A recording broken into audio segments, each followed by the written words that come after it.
I want to open in with the healthcare crisis in Canada. We've got in Alberta, visited healthcare workers. There's a trailer set up in front of a children's hospital because the capacity is too high. They can't handle the number of cases that are coming in. So people are having to wait in a heated trailer. In Ottawa, the nation's capital, the Red Cross has had to be called in to deal with the severe shortage of staff and the crisis in our hospital system, particularly as it pertains to children. We've got a track record of our healthcare system. In the pandemic, the army was called in. So the army's called in, trailer set up, the Red Cross being called in. It is clear that our healthcare system is in crisis and the Prime Minister is missing in action. And a crisis at this scale, some of the workers I spoke to, when we talk about the human resources shortage in healthcare, it can't be solved province to province, because what's happening is one province has a shortage, they try to recruit workers from another province, and then that province has a shortage. It's a national problem that requires national leadership. The Prime Minister needs to meet urgently with the First Ministers, have a meeting and solve this problem. Provide solutions on the health human resources side, provide solutions on the delivery of care side, provide solutions through immigration to accelerate the pathway for healthcare workers to get immigration to Canada, and for those that are already in Canada to get their status so they can actually start working. This is a serious crisis and we need to see immediate action. The Prime Minister is not taking it seriously. As Prime Minister, that's what I would do. Immediately meet with the premiers and find solutions to this problem. Donc, c'est clair qu'on a une crise de système de santé à travers le pays. J'ai parlé avec les travailleurs de santé. En Alberta, ils ont partagé comment à un hôpital pour les enfants, ils ont dû avoir un trailer pour faire face à la capacité, la demande élevée à cause des faits que les enfants tombent malades. À Ottawa, la capitale de la nation, on a dans les hôpitaux pour les enfants le besoin d'appeler la Croix-Rouge. Et on appelle la Croix-Rouge quand il y a une crise, mais on n'a jamais pensé qu'une telle situation va arriver ici au Canada. Donc ça, c'est la réalité. Donc avec une crise comme ça, le Premier ministre manque de leadership. C'est maintenant le moment pour régler cette crise, de demander l'action immédiate, utiliser les pouvoirs fédéraux, parler avec les premiers ministres des provinces pour trouver des solutions. Ce n'est pas le moment de trouver des excuses, c'est maintenant le moment de chercher les solutions. Et c'est exactement ce que je vais faire comme Premier ministre et c'est exactement ce que le Premier ministre doit faire maintenant. Et on va continuer de mettre la pression pour exiger le gouvernement de répondre à cette crise. With that, I'm ready for any questions you might have. Right. So we'll take the questions in the room. It's a Canadian standoff. I'd like to ask about a story that's in the news today about the RCMP buying radios from a company. You know the story, I can tell. Just what are your thoughts on that contract? It is shocking that a company that was blacklisted by the United States, should be a red flag already, was pretty much about to have access to the national policing forces information through RF and through radio communications and the work that they were going to do. The fact that is a major security risk. That is a serious breach of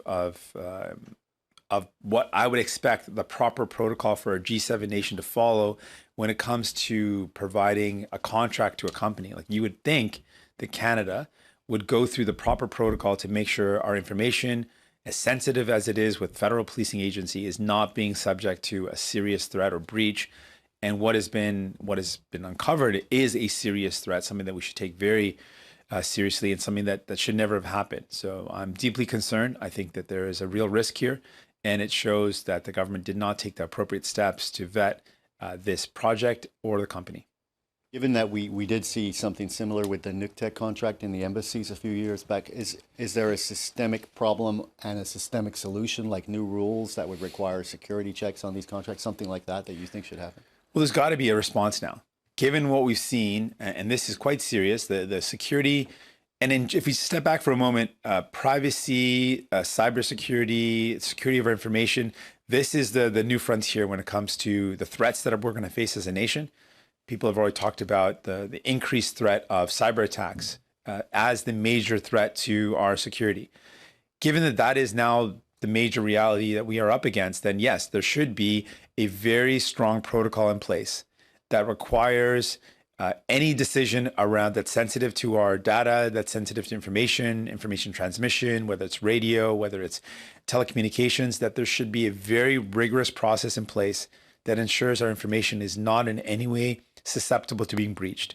That a very cursory investigation would have made that clear, made that obvious in this case. But so there needs to be a better process in place to protect our privacy and our security for information systems, particularly given that this is now being identified as the major security risk to our country. Si en français va penser sur ce contrat. Même question. C'est une situation grave. Le fait que l'agence fédérale de policiers, la GRC, était en train de donner un contrat à une compagnie avec pas des liens, une compagnie où le propriétaire était l'État de la Chine et où nos informations étaient en péril. C'est vraiment un grand problème. Et ça soulève en général un problème avec le processus au niveau fédéral, le fait que ce gouvernement ne fait pas les actions nécessaires pour protéger notre sécurité, notre privacité. Donc, c'est vraiment un grand problème. On doit avoir un processus qui évalue ou analyse la péril ou la menace de notre information, le fait qu'il peut être partagé ou que notre système peut être brisé. Donc, c'est quelque chose qu'on doit régler. Pour l'avenir, on doit avoir un processus fort, rigoureux pour protéger la sécurité de notre pays. Parce que, selon les experts, la vraie menace sur notre sécurité pour l'avenir, c'est les attaques numériques. Donc, on doit avoir un système qui protège notre système d'information numérique. Mackenzie Gray with Global. Yesterday, the Auditor General had quite a report out talking about tens of billions of dollars in eligible payments potentially going out to Canadians. How hard do you think the CRA should go to try and get that money back from Canadians? Very hard, particularly as it applies to fraud. Fraudulent cases, we should see the full power of the federal government used to recover any fraudulent money that's been given out. We also believe that there needs to be a targeting. We need to make sure that we are approaching this where the resources are being used in a way where we get the best results, so we get the most money recouped. And so we would advocate that the government should go after the big fish, those that have taken larger sums, go after cases of large companies that would use the supports inappropriately. But we also want to acknowledge that there are people that were either advised by provincial governments to go and access funds, people that relied on information, people that made maybe honest mistakes. That is not where we should be targeting any efforts. It should be those that are purposely trying to defraud the system, the big fish, the large players that use this as a way to effectively steal money from the government. That's where we should be putting our efforts. And with limited resources, that type of strategic decision needs to be made. And again, we would encourage the government to target the approach in a way that gives us the best return, that returns the most money, and that does not target those that made mistakes or those that inadvertently applied or those that were encouraged to apply. Go back to healthcare that you were speaking about earlier. I didn't hear a lot of concrete examples from you on what you want to see the Prime Minister do outside of convening a conversation with the premiers. Can you give specific examples of what things you want done? Sure.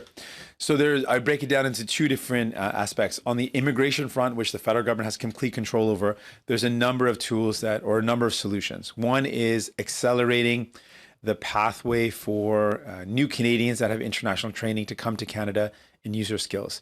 The second is there are already Canadians, and we met with some nurses that are in this exact situation, thousands of nurses that are trained in Canada, that have the qualifications in Canada, but a simple immigration barrier means they cannot work in Canada. So that has to be something that the federal government speeds up and addresses. What we've said and what we've noticed, or what healthcare professionals have outlined, is that there's a human resources shortage or a human resources crisis. in healthcare. So the solution that provinces are engaged in is to recruit workers from one province to another, and it's the same workers in the same pool, which only means that the initial province where the workers are recruited from ends up having a shortage there. So it's not solving the problem. We need a national approach to deal with the human health resources crisis. So that national strategy is just inherently required. Otherwise, we're not going to have a solution. The problem is just going to move from province to province. And finally, on the funding side, we need to have a serious look at what the federal government can do to provide the funds immediately for an emergency relief of our healthcare system. Funds to hire frontline healthcare workers. Some of the nurses and healthcare workers I spoke with said 2 conditions would encourage people to be able to be retained or to recruit workers: good, solid pay, and making sure that workers had good work conditions. And really the major question is burnout, that healthcare workers are short-staffed and they're being burnt out. And there's lots of folks that are leaving the industry because they're not getting fair wages. So what we need to do is make sure they get fair wages. One promise that the federal government made, which the Liberal government made that they need to just follow through on, is to make sure personal support workers get paid a good living. That's something the federal government promised to do, the $25 commitment. That's something that the government could follow through on. And we know that all these healthcare matters are interconnected. When long-term care homes are underfunded or understaffed, means more of our loved ones or seniors are left in hospitals when they should be in a long-term care home, and that clogs up our system. So there's so many solutions, and they involve immigration, they involve federal leadership, and they involve the federal government following through on commitments they've made, like I've mentioned with the personal support workers. There's a number of steps that need to be taken, but right now Justin Trudeau is missing in action in what is a very serious national crisis that requires national leadership. All right, Kevin Gallagher, CTV News. I'd like your reaction on the interest rate increase, 50 basis points by the Bank of Canada today. What I've said from the beginning of this inflationary crisis and what applies to the pandemic is that every crisis we've been through recently, the burden of that crisis has fallen on the shoulders of workers. In the pandemic, we saw workers lose their jobs and some of the richest companies make record profits. With the cost of living going up, we see families that are having a hard time buying their groceries. And we have grocery store corporations making record profits. Every time there's a crisis, the burden falls on workers. And now the only solution effectively at the federal level to deal with inflation is that the Bank of Canada is increasing interest rates. Again, who does that burden fall on? Families that are trying to struggle with their mortgages, families that might have to have gone into debt because they're dealing with the cost of living crisis. Again, the burden is falling on workers. And that to me is wrong. There has to be a better solution that doesn't say that every crisis we're in will mean pain for workers. And so that's why we laid out some steps to provide some relief. The GST rebate, the rental support, the dental support. There's a real supports for Canadians, but we are the only ones pushing these solutions. Each and every one of those were things that New Democrats fought for and forced this government to deliver. The federal government has to do more to look at the solutions around inflation. And some of those solutions include acknowledging that high profits in the corporate sector, corporate greed, is contributing to the cost of living going up. If the cost of everything is up, it's because the prices are higher. And if these corporations are making record profits, clearly there's a problem here. But none of the solutions have ever asked those at the very top to do anything, but all the burden has fallen on workers. And that to me is a failure of an approach, a failure of leadership, and where the federal government needs to step up and change that approach and ask themselves, why is it that we're always putting the burden on workers? Why can't we approach it differently? And that's why we're saying things like an excess profit tax on these wealthy corporations, reinvesting that to lessen some of the burden on families, looking at ways to tackle the corporate greed. But really, ultimately, what we need to do is find ways to make sure people are not bearing the burden of now another interest rate increase, which is going to make life even harder for so many people. I'll follow up on healthcare. Obviously, you say that the Prime Minister is missing in action on what you call a healthcare crisis. Mm-hmm. The first item of your agreement with the Liberals to keep them in power is creating a better healthcare system. At what point in time do you abandon this agreement if you say the Prime Minister is not living up to these commitments and is missing in action on what you're calling a crisis? It is always a power that we have, a decision that we have to withdraw our support from this agreement. And we understand the ramifications of that. That would very likely trigger an election. In a healthcare crisis as serious as I've described, I believe it would be irresponsible to trigger an election. It is something we can do, and we withhold that. We hold that power, and we reserve the right to use that power if it comes to the point where we can no longer get things done for Canadians. And yes, it is something that we look at very seriously when it comes to healthcare. So we reserve the power to do that, and we are prepared to do that if it's necessary. But I also understand what that means. It would mean plunging the country into an election, something that I am prepared to do if necessary, but something I consider very serious. And I don't want to take that lightly. So what our goal is right now is to use our power to push the government to act. We've been successful in getting things done, and we're proud of that. We've gotten 3 major victories for people: the GST rebate, putting more money in people's pockets; the dental care, the kids under 12 are now eligible. That means 500,000 kids in this country can get dental care; and the rental support for nearly 2 million Canadians to get $500 top up. These are real things that we've been able to achieve. We're proud of that, but there's a lot more that's needed. And given the crisis right now, we are ramping up pressure on this government to step up. And yes, it is a part of our agreement that we expected this government to do what it takes to protect our healthcare system, because we believe we not only need to expand it, we also need to defend it. And we'll continue to ramp up pressure. We understand the decisions that we have in front of us, the tools that we have, but we take that very seriously, and we want to make sure that we're doing whatever we do in the interest of Canadians. And right now, the pressure that we're putting is to get this government, get the Prime Minister to act in the face of this serious crisis.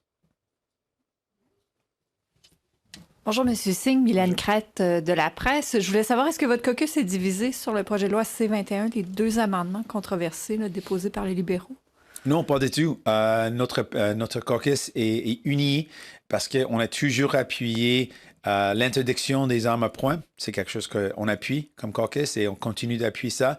L'amendement a des problèmes et nous sommes tous d'accord qu'il y a clairement des problèmes, et effectivement les libéraux eux-mêmes admis que les amendements ont des problèmes. Ils ne peuvent pas eux-mêmes expliquer comment cet amendement va être mis en œuvre. Donc, c'est clair qu'ils ont fait une erreur et ils doivent maintenant régler leur erreur. Can you just say that in English, please? Sure. Our caucus has always supported the handgun ban. We think it's the right thing to do. We believe it's important to keep communities safe, and we're unified behind it. The amendment is something that we're concerned about. And frankly, the Liberals know that there's problems with it. They themselves can't explain how it would be put in place, and they themselves admitted it was a mistake. So now we're expecting them to fix their mistake. But we've got full support for the bill, full support for taking steps to keep our community safer. In fact, our party made the bill stronger with improvements to the red flag and the yellow flag provisions to keep community safer. La bonne façon de légiférer, en tout cas de contrôler les armes à feu à ce moment-là, si ce n'est pas par l'entremise de ces 2 amendements, quelle est la bonne façon d'aborder le problème? Ça, c'est pour le gouvernement de répondre, parce qu'ils ont créé le problème et ils doivent maintenant régler le problème qu'ils ont créé. Et pour résumer un peu, à la dernière minute, ils ont proposé des amendements quand on était d'accord avec l'interdiction des armes de poing. On était prêt de passer ce projet de loi. Le projet de loi était en train de faire passer. Et puis, ils ont lancé un amendement problématique, un amendement qui soulève des inquiétudes. Et dans une manière pratique, c'est quelque chose de difficile à mettre en œuvre. Et il admet ça aussi. Donc, il doit régler le problème. On laisse au gouvernement comment ils vont le faire, mais c'est clair qu'on doit régler le problème parce qu'on doit protéger les communautés, et on a un projet de loi qui va faire ça. Et j'ai hâte de faire passer un projet de loi qui aide à la lutte contre la violence perpétuée par les armes de poing, les armes à feu. Et notre caucus appuie cette approche aussi. Donc, c'est maintenant au gouvernement de régler l'amendement qu'ils ont proposé parce que cet amendement était en erreur. Le Bloc québécois veut une réunion d'urgence du comité parlementaire pour entendre des experts qui ne se sont pas prononcés sur les amendements parce qu'ils n'étaient pas là au moment où ils ont témoigné. Est-ce que c'est quelque chose que le NPD appuierait, ça? Je pense que c'est toujours une bonne idée d'avoir le feedback, la consultation des experts. C'est toujours quelque chose de bienvenu pour nous comme principe. Mais effectivement, le problème, c'est on avait eu un projet de loi avec une but, et puis à la dernière minute, à le moment final, le gouvernement libéral a injecté des grands amendements pour effectivement changer le but et ça crée des problèmes. Donc, ce qu'on veut faire, c'est de faire passer des projets de loi qui rendent la communauté plus sécuritaire. Dans mon comté, à Burnaby, on a eu des attentats horribles perpétués par des armes de poing. Je sais, à Toronto, c'est aussi une grande menace, un grand péril. À Montréal aussi, les gens sont fatigués avec la violence perpétuée par les armes de poing. Donc, on doit faire quelque chose. On est prêt d'aller de l'avant, mais maintenant, c'est au gouvernement de décider comment ils vont régler l'erreur qu'ils ont faite. Vous êtes arme de poing, mais vous êtes aussi contre qu'il y ait des armes d'assaut. Là. Oui, Ok, bien sûr, ok. bien sûr. Merci. Oui. Merci, thank you.